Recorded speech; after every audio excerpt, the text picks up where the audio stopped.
Integration into British culture by certain sections of the Islamic community has long been a contentious issue.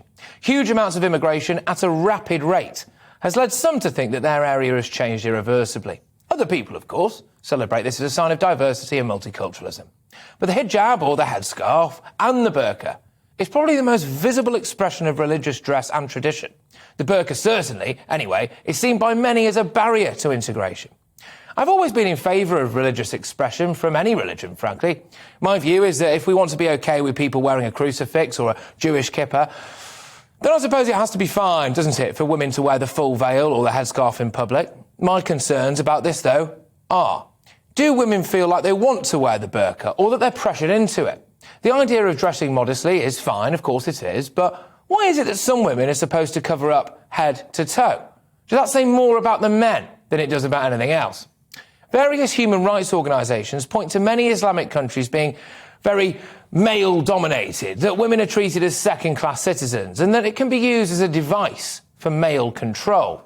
You only have to go on websites like Human Rights Watch or Amnesty International to see that the appalling state of women's rights in many Middle Eastern countries around the world is plain for all to see. The reason I'm raising this point tonight is simple. I'm sure many of you have strong views about whether or not the burqa should be legal, and I want to hear from you on that.